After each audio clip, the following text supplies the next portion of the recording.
Service adwumakuo na wobo mpanimfo ne tichu ene demonstrators and as minority for abaso wonra yechra wo ye abasa bia nsie na bibia ya asumdue mu Adom Kasee edeba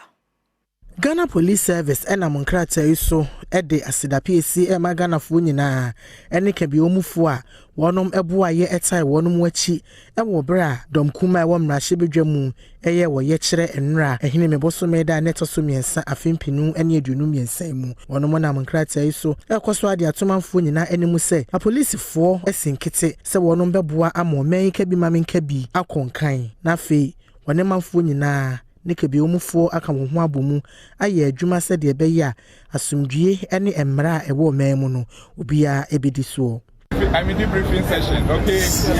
we know some of you be traveling, so we just came here with my colleagues, all the former members, just to say a big thank you to you for the level of professionalism you demonstrate. We are proud of you. Thank you. We don't want to say much, but if this is the way that we are to go for the rest of our time in the service, I don't know what can stop us from becoming the best institution in the country, a reference point for Africa and beyond. So all what we want to come and tell you since morning, dawn, so now, you've been on your feet, showing patriotism and demonstrating professionalism to a level that is the admiration of even the demonstrators. So it is in that spirit that my colleagues and I, at the highest level of the organization, that we all